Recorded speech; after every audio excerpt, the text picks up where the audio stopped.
You know, you go into every game with a hitting approach, and Preston Morrison's no different. We talked about it. We watched video. You get the hitters together, and you have an approach going into the game that, in theory, man, you really, really like it, and this is the way to beat this guy.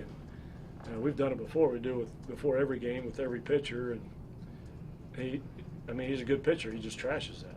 He trashes your approach.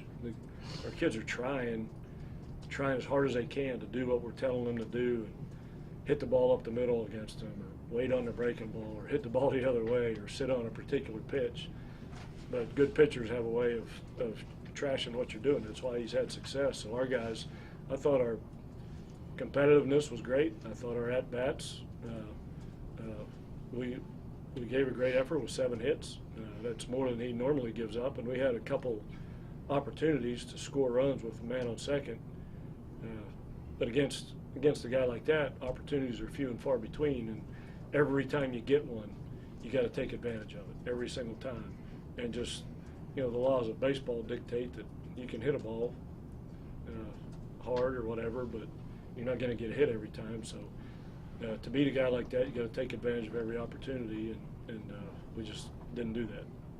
What's your thoughts on Corey? It sounded like he gave you everything you could have asked for today out there, innings and everything. Corey Walter was fun to watch today. That was unbelievable. I hope that's not his last outing as a Mountaineer. I sure hope we get to continue to play, because I don't think there's anybody out there that doesn't think we deserve to continue to play.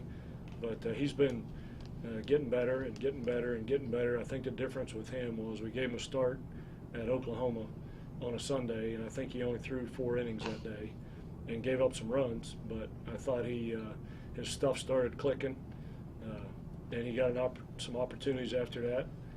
Pitched really well against Virginia Tech. We beat Virginia Tech. And I thought he pitched pretty well at Maryland. They got a lot of ground ball hits between us, and he's been continuing to get better and get better and get better. And if we do continue to play in the postseason, I have no doubt in my mind that Corey Walter can beat any team on our schedule, or any team that we could potentially face. Corey, you did get a lot of ground balls today. What is it that's improved about your pitches that are allowing you to get them to beat the ball on the ground more? I would say my fastball command today. I was able to command my fastball really well, inner half, outer half, and I think that just led to maybe them sitting outside on a pitch, and I was coming in and jammed them a little bit and allowed me to get those ground balls, and it really helped me. Billy, bottom of the 8th, you know, they're trying to get the shutdown inning. They're up 6-0. You guys look like you were going to do what you did yesterday. Was that the kind of feeling that you guys had once you got a few guys on base, that you were maybe going to really get back in it? Yeah, we were confident. We knew we weren't out of it, especially after yesterday, what we did. You know, we had a lot of good at-bats off him in that inning, and to get 2, you know, we wanted to get a little bit more, but, I mean, we went down fighting and swinging the bat. So, yeah, we were confident in the dugout trying to get as many runs off him. I mean, obviously it's tough with him being, you know, the Big 12 pitcher of the year, and the way he pitches and, you know, what he did to us. So, so I was proud of our guys, the way we went down fighting today. Billy, you've played with Corey for 3 years now. I mean, is this as good as you've seen him? Yeah, no doubt. Corey was awesome today. You know, his velo was high today. He was keeping him off balance with his, you know, his curveball. So I was proud of him today. Yeah, he pitched awesome today. You know, he pitched awesome my freshman year also. You know, Corey's just a great pitcher, and he gave us a great chance to win today. We couldn't ask for anything more out of him. Corey, what did it mean to you, I mean, for your confidence for Coach Mazey to give you the ball, you know, against a team the caliber of TCU? Felt good. I got the news last night that I could possibly start, and, you know, being a senior, you never know how many more outings you have wearing the West Virginia uniform, so it was really special for me, and hopefully that's not my last outing, and I knew that I had to give us a chance to win. Randy, you recruited Preston, right? You found him? Correct. Has he changed from as a freshman much? I mean, he was pretty good as a freshman, but how has he changed as a pitcher in your eyes? No, he's actually the same exact guy he always was. You know, it was it's a great story of a guy that, you know, nobody gave him much credit coming out of high school. You know, a guy that doesn't throw very hard, but really, really knows how to pitch. And it's tough to be on the other side watching him, but if it's a great lesson for all pitchers. You don't have to throw 90 miles an hour to win games. But yeah, he's the same guy. He was just as good. His first I think appearance against Cal State Fullerton as a freshman was just as good as he was tonight. Randy, you talked about the approach you guys took. Is Morrison one of those guys that kind of gets it where he says, okay, hey, they're trying, like you said, they're going to try to take me up the middle or take the opposite way, so I'm going to maybe try to come in? I mean, in other words, does he kind of checkmate everything by just seeing how the approaches are? Yeah, he sure does. He's a smart kid, and if he thinks you're sitting on breaking ball in a certain at-bat, I know Billy had one tonight where he was sitting on breaking ball, and Morrison threw him a fastball right down the middle. I think Billy got a little frustrated that he was sitting on the wrong pitch there, but that's what good pitchers do, and you just got to pick your spots, and hopefully sometimes you're sitting on the right pitch and he throws the one you're sitting on, and that's how you take advantage of mistakes, and that's how you generate offense.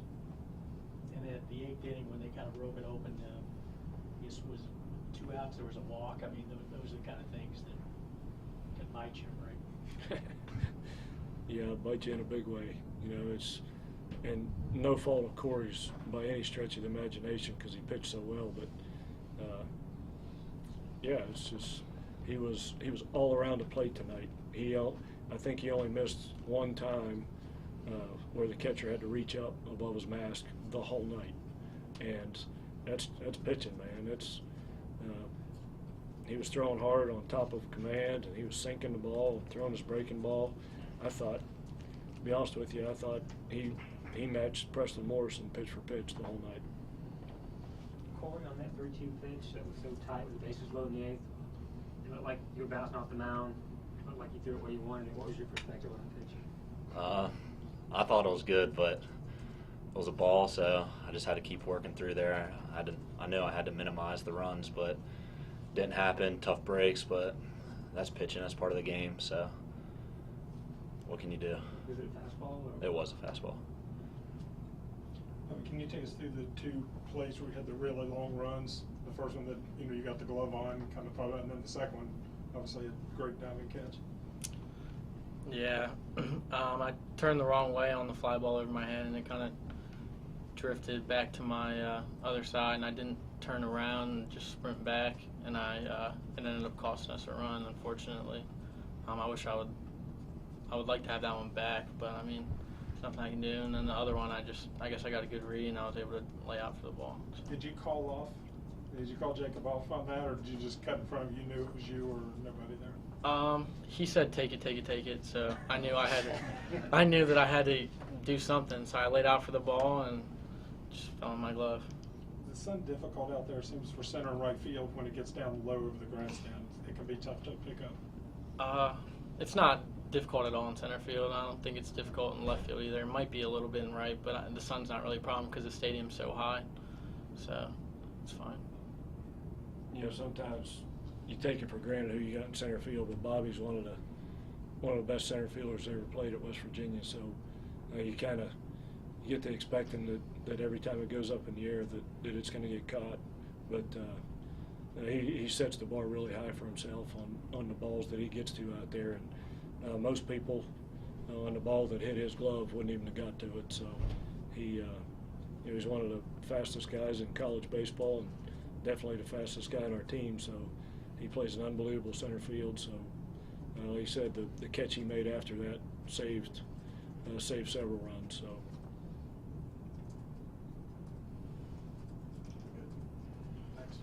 Thanks, guys. Okay, Coach.